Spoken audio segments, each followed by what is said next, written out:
All right, Lynn Guinn, thank you for being here. Welcome to the show. Thanks, Tracy. I appreciate the invitation. Awesome to have you on the podcast. I've got Jeet Mukherjee from Holden Advisors here.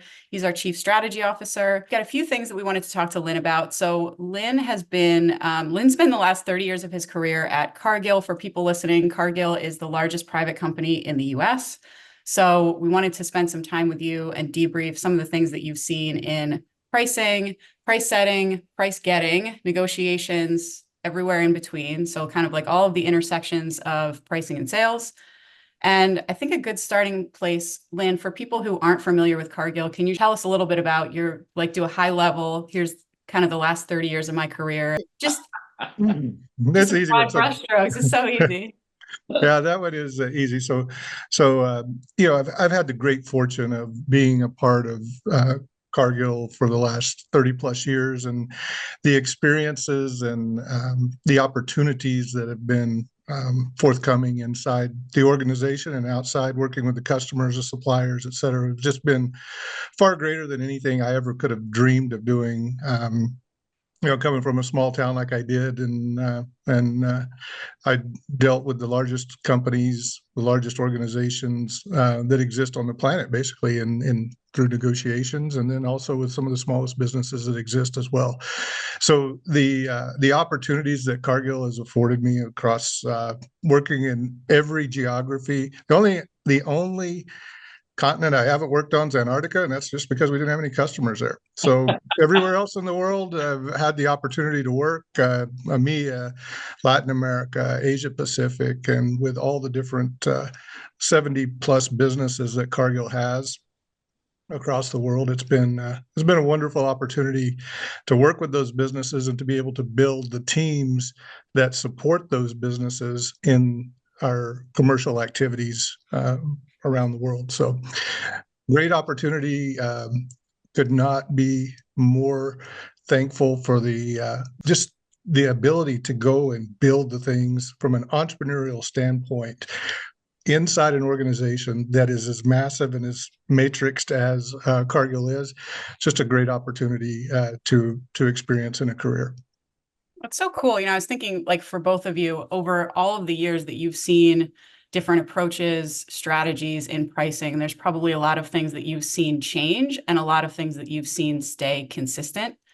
Can we start there of what are the things that you believe in pricing have stayed consistent over the years?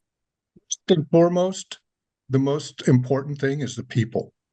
You have Mhm. to have the best people, the most skilled people, and you have to invest in the people to make the right decisions. Because at the end of the day, it's what's in here that is flowing through the business transaction and the commercial deals that you're doing. It's people based, and we can build all kinds of processes to support that. You can add technologies, et cetera, to support it. First and foremost, it's people. It begins and ends with people. You build the right teams, you support the teams correctly, and you make sure that they know that you have their back when we're making some of these hard calls. So I always start and end. If you go talk with any of my teams around the world, you will know the investment we make in people and the investment I personally put in their development as well. Yeah. Yeah, it's a good one. I think it is one of the most important things that I've seen. If I look at companies that are successful in pricing, the quality of the people definitely is a big piece of it.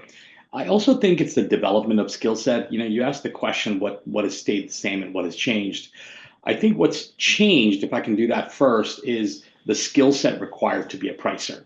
I think, when I started in pricing in the late 90s, it was more of an operational role rather than a strategic role. And I think over the years, it's become heavier in analytics. It's become more strategic.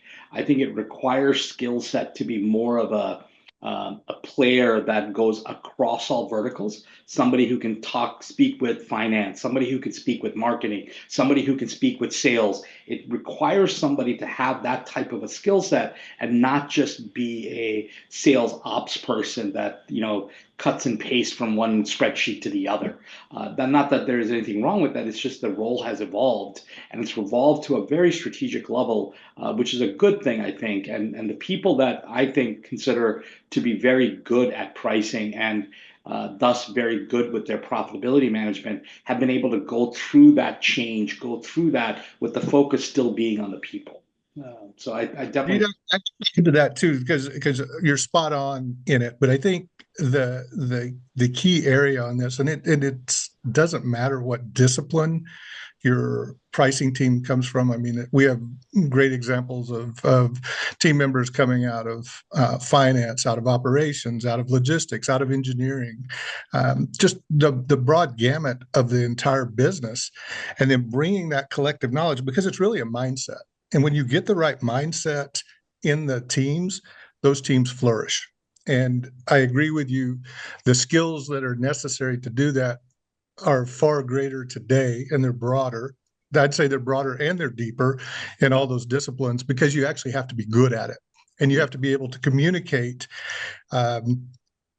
really, really well, both internally, and then to be able to communicate that value externally. You're taking that message out to both the customer base and oftentimes your supplier base as well. And as far as things staying the same, Tracy, I think one of the things is, I laugh because, we started in pricing, and I started with Nagel and Reed Holden, and those frameworks, those fundamentals from then still exist today. And it's amazing how many clients of ours, how many companies, even though it's been around for so long, that they don't do the complete set of frameworks in value-based pricing. They pick and choose. They've gotten better. I've seen companies get better, but they fall short. They fall short on some of the value communication. They fall short of keeping value as a continuous program rather than a project, or you use it to set a price and forget about it, and you don't have this continuous nature to it. So I think, even though these frameworks have been around for a long time, I think that stayed constant even today, where people are not utilizing all the different frameworks. They're still getting stuck in different places where we've kind of, given them that guidance from the beginning, and they're not quite there yet. Another area that I'll tag on to and say you're spot on in this, because our strategic pricing framework is that all-encompassing view of the way that you really should do business. I mean, it's really a commercial framework beyond just a strategic pricing framework when you get down to it. And that commercial framework, with all those points that you mentioned, and going back to what Nagel and Reed and those guys have been saying, preaching, and writing for decades now, it's true. And one of the things that we built just as a metric around that is put all those things on a continuum, because continuous improvement, the one thing about our strategic pricing framework that touches everything, there's a giant blue circle, says continuous improvement, because you're never done. If you ever think you're done, I promise you're wrong. That you will be wrong. That's your first mistake. Right? That's it. Yeah, if you think you're done, you're wrong.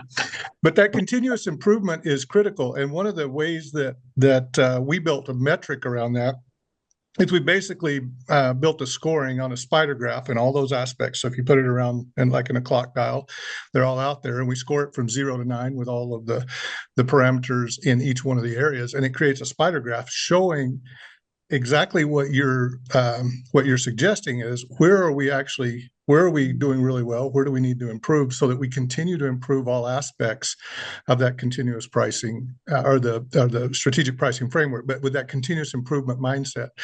And that is an evaluation that we tend to do every 18 to 24 months on the businesses, and just say, where are we growing? And sometimes we actually go backwards. And the other thing that I would tell you on that is that 9 that is at the edge, 0's in the middle, 9's at the edge, that 9 continues to improve because it's global best practice is what you're measuring against. You can do exactly the same thing, just as you're saying. You could have been a 5 2 years ago. You may be a 3 now, because you've not improved enough to keep up with the rest of the world, and how the continuous improvement of that capability, of that one specific capability, have improved. So their spider graph can change shapes over time. And it then gives that focus to the teams of, here's an area that we need to continue to invest time, number one, to develop more skills, more capabilities, and get better at, because the rest of the world's getting better, and perhaps we're not. Or it could also demonstrate something, hey, we have invested well, we're actually doing this well. Let's keep doing that, and let's focus some time in some of these other areas that may not be as clear to us that we're making the progress that the rest of the world is. So it's a good focus area, and it's a good reset of continuous improvement, just to put that kind of view into a spider graph. Yeah. For a company like Cargill, I would imagine also, as things are getting better across the globe, you're learning things, you're bringing things from here and trying it here and testing and all that kind of stuff. For so many products that are like appear to be commodities, how have you seen that play a role in improving pricing, how people talk about value, trying things across markets? Do you have examples of things like that? We probably what would be considered the largest agriculture commodity business in the world. I mean, Yeah. and by definition, that's okay. I don't think commodity is a bad word, and I'll tell you why. Because you can value base, sell, and show differentiation and value to customers around any product, service, financing offering that's out there. I mean, there are no two deals that are exactly the same. So in order, by definition, for it to be a pure commodity, it'd have to be like number 2 yellow corn, 1 bushel at this location, at this time, at this exact time, at this exact date. That's the definition of a commodity. Now, you change any one of those parameters, it's not the same deal, right? It's not the same deal. So the value proposition of any of those things can change. Now, as you move that through and take it from a raw form, or say, what Mother Nature produces, and then we would process into either primary processing or secondary processing, different product, it no longer is exactly in its same form.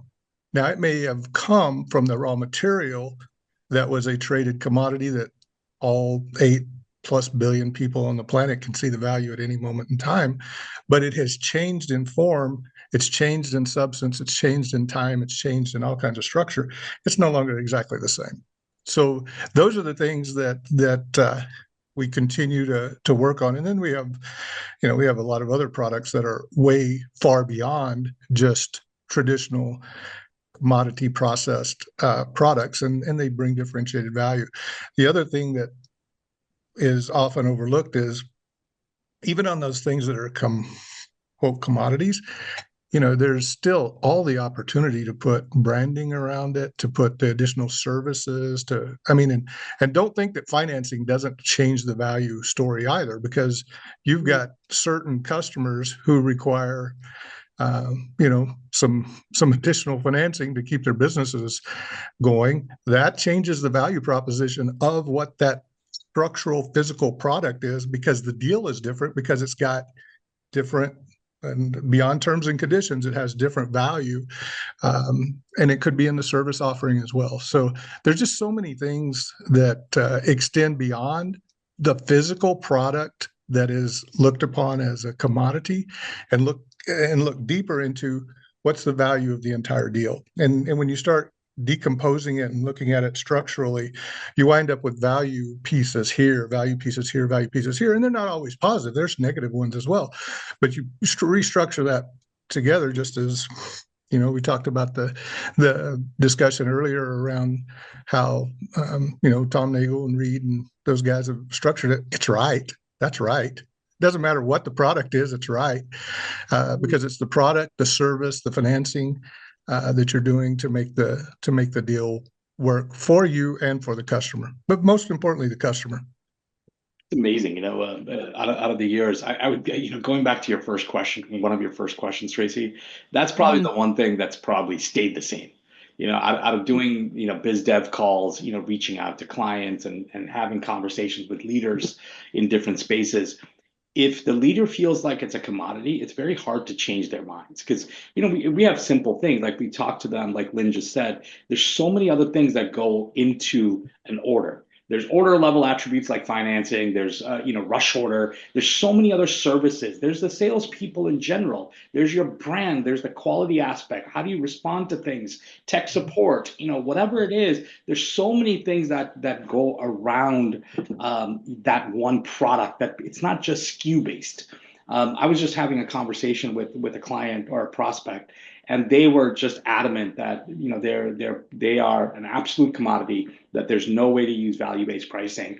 And I asked them a simple question like, how many competitors are there, and is the market share equal among all your competitors? If it's not equal, then there's something that's there that's making one of you stand out and one of you go down, whatever it is. And then I said, look in your own data set. If you have one product, is it always sold at one price? If it's not, if the price is varying, there's different levels of negotiation, then there's something that's there. It could be good, like Lynn said, or it could be bad, like Lynn said, right? So it's not that I'm trying to push the prices up. It could be bad, and you need to come down in your price in certain segments.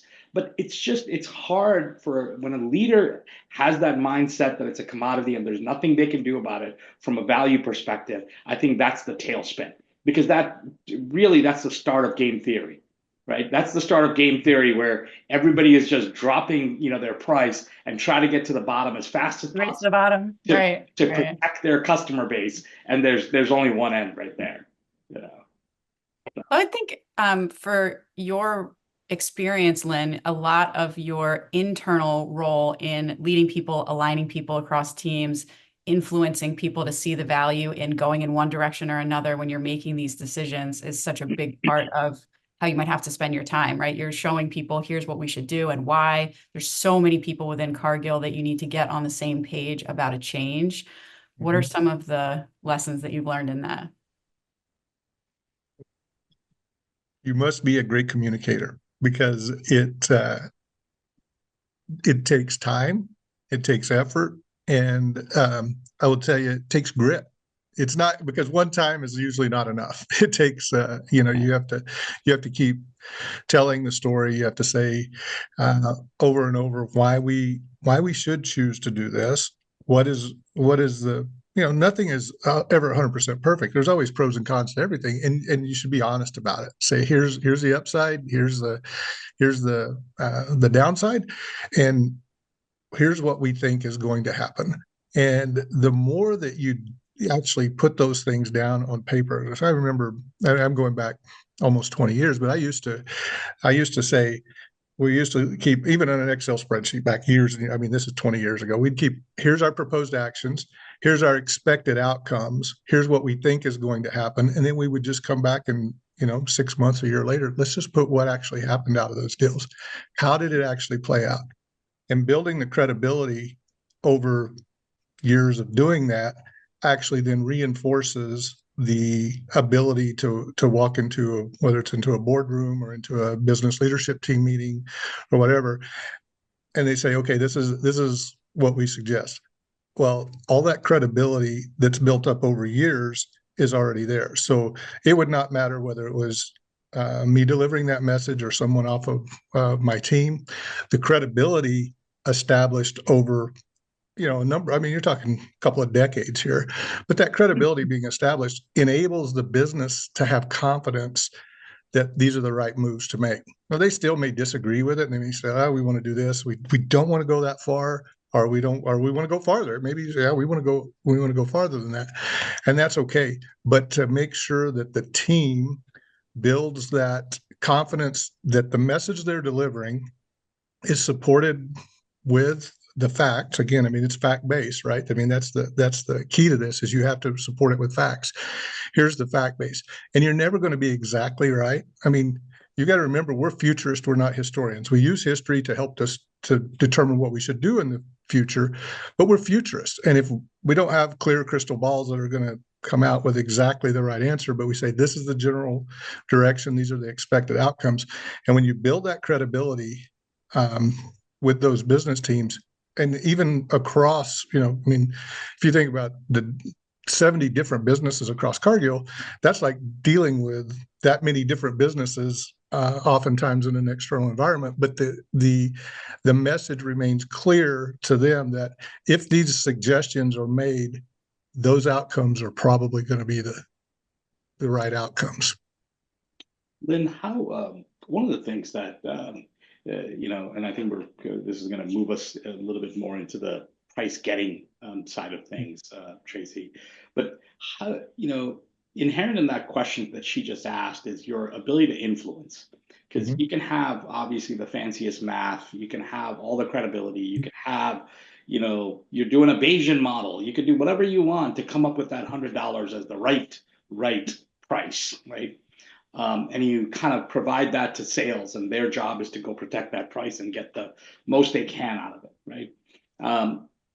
How do you influence at that point? Because oftentimes, right, if I go to PPS and you talk to people, analysts and pricers and pricing managers, that's one of the biggest things that always comes up, right? Because that conflict, some of that conflict is healthy, but some of that conflict is just tough, and it's tough to influence people that are at the street level actually doing the selling of that product and solution, and there's some discrepancy that happens at how much they're able to get.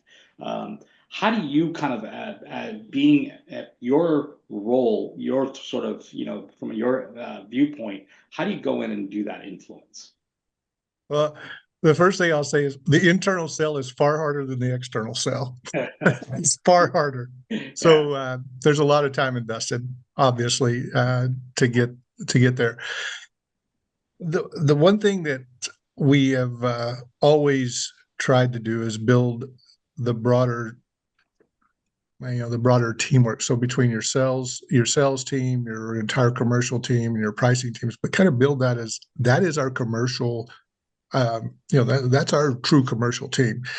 Not any one of those operates independently. Not any one of them makes the call on most all deals, by themselves. It's a collective team effort, because that is the business. And I will tell you, every one of our businesses incentive plans will be tied to the organization's performance. So they have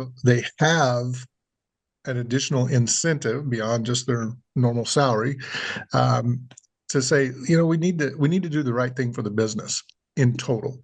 And that comes down to the deals that are done with customers that flow back up to the combined top line that will eventually flow to the bottom line, which, that's what will drive those incentives that go beyond, our team's normal salaries that come out. That's a very good motivator.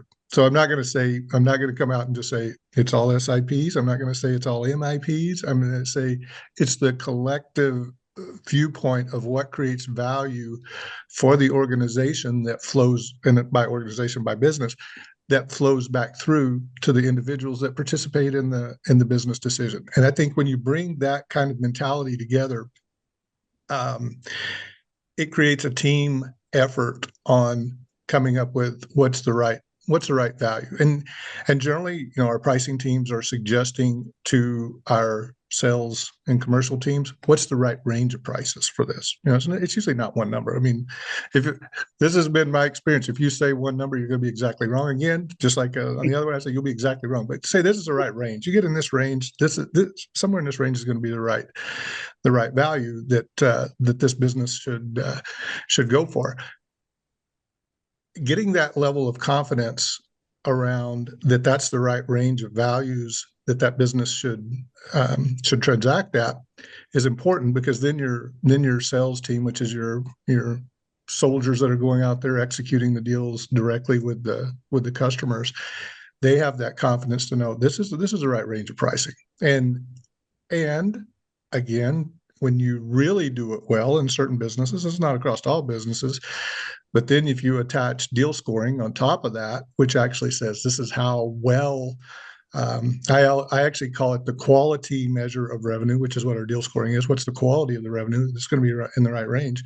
When you attach that deal score metric to it, then you really are able to understand what's the real value that's being created. And you're also able to establish some really, really good metrics around how well do we actually execute, and whether that's at an individual level from a salesperson, whether it's a sales team, whether it's a geographic team, whether it's an entire business team, you actually understand how well we're able to execute, which is when you're talking about price getting, that's where the rubber hits the road and where the actual dollars will flow back in through the contracts and the products and services that we're out selling.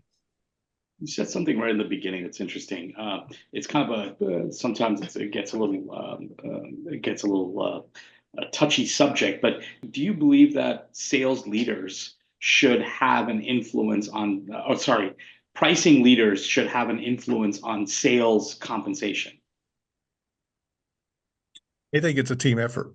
It has to be. If you don't make it a team effort, I mean, the competition wears different colored jerseys. They have different company names and they have different signatures on their checks. We're all the same team, and we need to be executing as the same team. I mean, we have.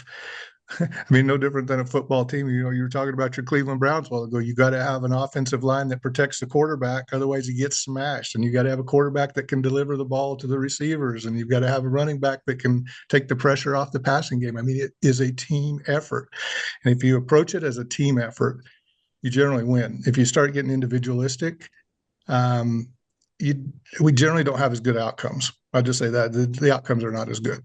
But if you approach it as a team effort, and it goes both ways. I mean, you've got your price setting is also tested as well as your price getting. I mean, it's not a one-way street. It's got to be, both have to be understood and measured. And I hit metrics almost on every question that you talk about, but that you bring up, but you got to have the metrics around it to understand how well you're doing. And if you do need to dial in and adjust, because it's a moving target. I mean, customers don't stay static, competitors don't stay static, your business doesn't stay consistent. So you've got to be able to adapt with it and move and be flexible to it. Yeah. Said a few things about. Oh, sorry. Go ahead, Jeet. No. I just said yes. So go ahead. Okay. You said a few things about the confidence of the range of the price. And then, in the price getting frame, you're working with teams, obviously, on making sure they're confident in that price that they can go get it. What are some of the things that you've seen in the last few years of like what they're up against with procurement, some of the tactics to get these sales teams to lower prices? Like what what are some of the things that you have seen that have been either egregious or like trends, like this happens a lot? Just can you give us a little bit on that? There's all kinds of tactics that professional procurement organizations and customers, buying centers deploy. I mean, one of the things I used to tell people whenever, before I retired, is what was really cool is I led global strategic pricing sitting in this office. Right next to my office was the leader of our strategic sourcing.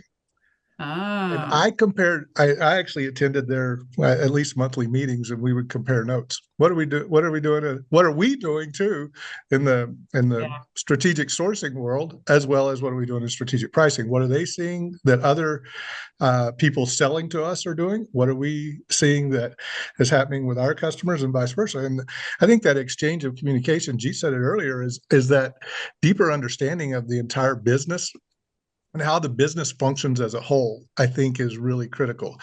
I mean, I could go call out all kinds of specifics and say this company's doing this company's doing this. The other thing you could also tell that is really fun, and I know y'all are in the consulting world, but you can tell which consultant's working with which customer because they have a playbook. And I won't call out names, but it's okay. That's their playbook. That's their playbook. This is how they tend to play it. So when they go into when a procurement organization is going into an RFP situation, et cetera, and they've deployed or employed, I should say, a consultant to help them with it on the procurement practice, it's actually really fun because it's Jeet called it out earlier. It's a large part of the game theory that goes into it. So hey, we know how to deal with all that.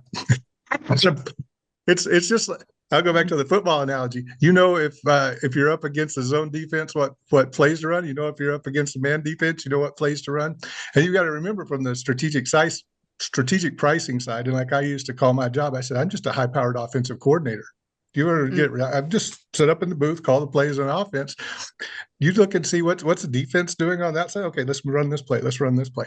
It gives you the ability to adapt to what your customer is choosing to use as a I will say strategy and tactic, because it's the same as on our side, strategy and tactics, what they're choosing to use. So if you want to go into specifics on any of them, I've seen almost all of them. So if you want to ask, I can tell you, yeah, this is what they're doing. This is how they're doing it. And I can probably share with you how to combat it too.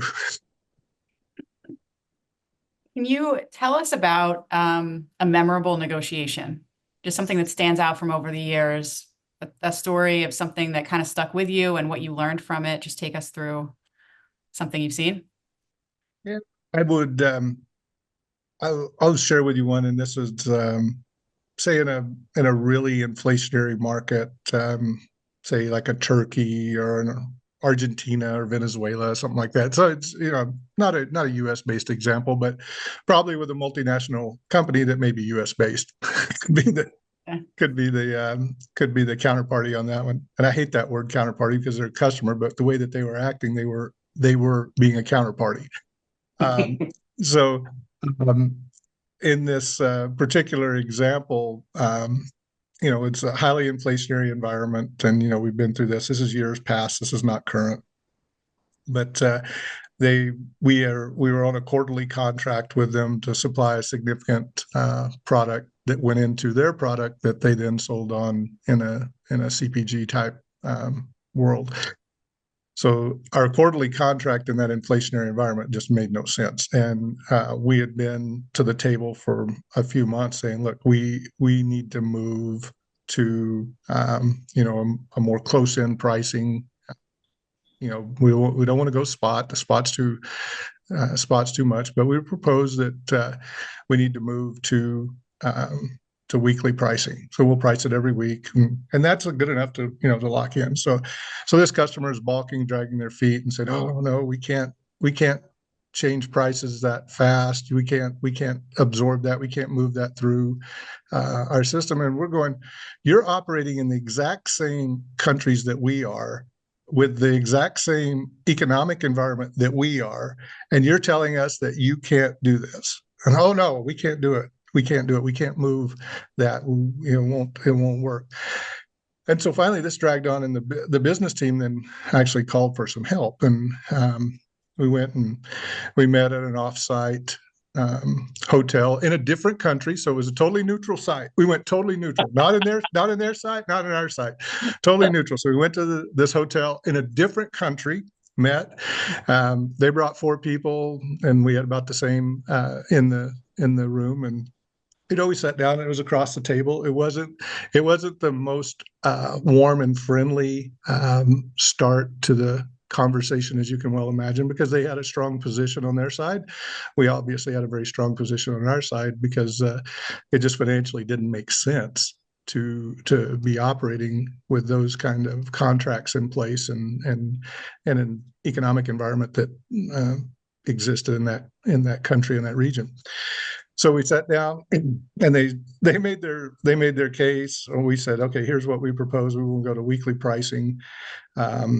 We'll do this, and we'll lock the price for a week, which we thought actually in that environment, because you were seeing inflation that you could measure it by day. Actually, you could measure the inflation by day, not even just by week or by month. So we thought this was a pretty fair deal. We could get enough raw material to cover a week, and we just say, okay, here's what we'll do. We'll do this because we can do this, and then we'll pass it through, and you'll be okay. And they said, no, we can't do that. So there's no way. He said, and then they threw out. Jeet would love this, or Reed. If Reed was on, he'd love this one too. He'd say, they threw out, our systems can't handle changes that fast.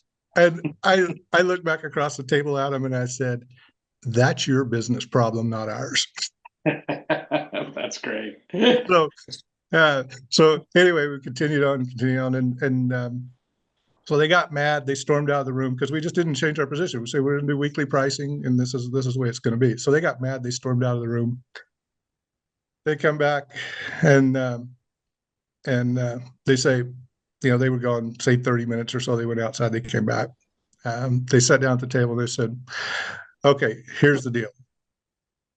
We're just going to, we can only go to monthly pricing. That's the best we can do. And we said, no, that doesn't work. We cannot cover enough raw material in that time frame to make this work. There's no way we cannot do that. We will not do that. And they said, okay, then. And I can't remember if I prefaced this or not, but we'd been operating then without an agreement for about 2 months, so we were losing money on the deal already. Wow. I mean, it was ugly. So they said, nope, this is the best that we can do. And then so we said, then we don't have a deal. We'll just stop shipping you Monday. So this was on like a Wednesday or Thursday that we were in the meeting. I said, we'll just stop shipping you Monday. We don't have an agreement. We're operating on good faith right now. Just plan on we'll shut you off on Monday morning. You'll no longer get any shipments from us. And then they go, oh, no, wait a minute. We can't do that. We can't shut this business off. And we're saying, well, we've got our proposal on the table, and this is the way it's gonna be. And they said, no, you can't do that. You can't shut us off. And I said, well, okay, then here's another option. We'll go to daily spot pricing. We'll just change your price every day to whatever the spot price is. We'll just reprice you every day. And here we'll give you the price in the morning or at the end of the day, whichever you prefer, but we'll say, well, this is what the price is that day. And they said, oh God, we can't do that. We can't do that. It's just not possible to be able to manage our business that way. I said, well, we actually offered you a weekly deal, and that looks really good versus spot pricing right now, doesn't it? And then they get mad. They walk out of the room. They come back. They say, we can still only do monthly pricing because we can't change our systems fast enough. And I repeated to them again, you own the best systems in the world. If you can't update your systems faster than that, that's your problem, not ours. They're trying to make their business problem our problem, and throwing up something. I mean, it's a smoke screen. It's a smoke screen. It's nothing. So anyway, they came back and they said that, and we said, okay, then if you want us to continue shipping, then starting Monday, we're spot pricing everything. You'll just take whatever price we give you. That's the way it's going to be. Whatever we quote the price, that's what it's going to be. If you want to stay in business, then we're operating without a contract. It's purely spot. We'll spot price you. Monday is going to be Monday's price. Tuesday will be Tuesday's price.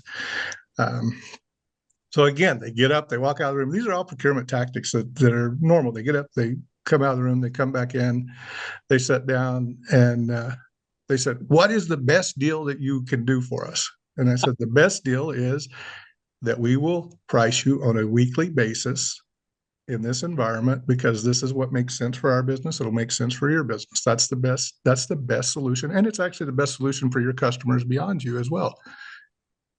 And they take this deep breath and they said, and if we don't, I said, if you don't, then there's two options. We can stop shipping you on Monday, which is one, and we'll just say, okay, you don't want to do business with us, that's okay. Or two, we'll spot price you, we'll ship you, but we'll spot price you day to day. Or three, the deal that's on the table is we'll weekly price you. Those are the options. And they're sitting over there, and they're just, all of them are red faced and just, they're steaming mad because they didn't want to go there. And they take this deep breath like this, and they looked at each other and they said, how long can we do a weekly contract? That's right. So I mean, those are the kind of things. But you've got to have, just like that story, you've got to have the patience, you've got to have the determination, you've got to have the grit to know that you're doing the right thing for your customer's business, you're doing the right thing for your business, because at the end of the day, they need you as bad as you need them. Yeah, and that's the truth. I mean, that's the truth. And you can't continue to do business at a, if you're especially if you're losing money, you can't continue to do business with a customer that is going to drive you into insolvency. It's not a good deal. So anyway, long story, but that is the microcosm of how so many negotiations go, and particularly when you're dealing with large companies and their procurement teams, it's a lot of back and forth. You don't ever think you're going to get it done on the first shot. Yeah, it's amazing. It's amazing to me for inflationary countries. South America's got tons of them also. Europe does. Tracy, just for your knowledge, like some of them, the inflation causes your pricing to like have double-digit changes. So it's double digit. It's not like basis point changes. I wish it was basis points. Then you can kind of average it out over a month or 6 months or whatever it is. But these are like double digit changes that could happen on a daily basis. And it's just, you're going from totally unprofitable to making a little bit of money, like on this short time frame. So I totally get how a weekly one, you're taking on some risk. It's not like you're pushing all the risk to your customer. You're taking on the risk. I would say spot pricing might be fair because that's just where the market is. It's like you're almost giving something at that point on the weekly side.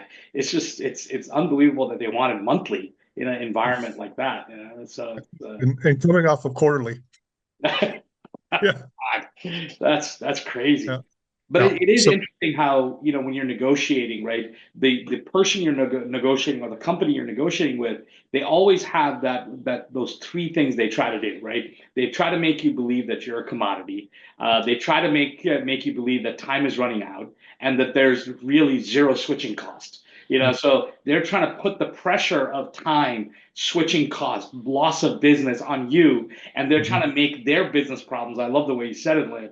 Their business problems yours. And sometimes it really does require a little bit of backbone and a little bit of patience to go, no, I think there is justifiable reason for us to have a fair deal here, and to hold your ground.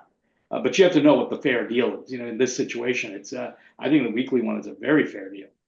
Yeah, that was negotiating with backbone displayed. It was. That's great. I love that story. Thanks, Lynn. And thank you Sure. so much. It's great to have you on. Thank you. Well, anytime it's fun for me too. So it's good. Good. Good. Love the That's stories. Love to see you. If you need anything, don't hesitate to holler. Cool. Thanks, Lynn. Thank you so Appreciate it. much. All right. Appreciate the Take time. care.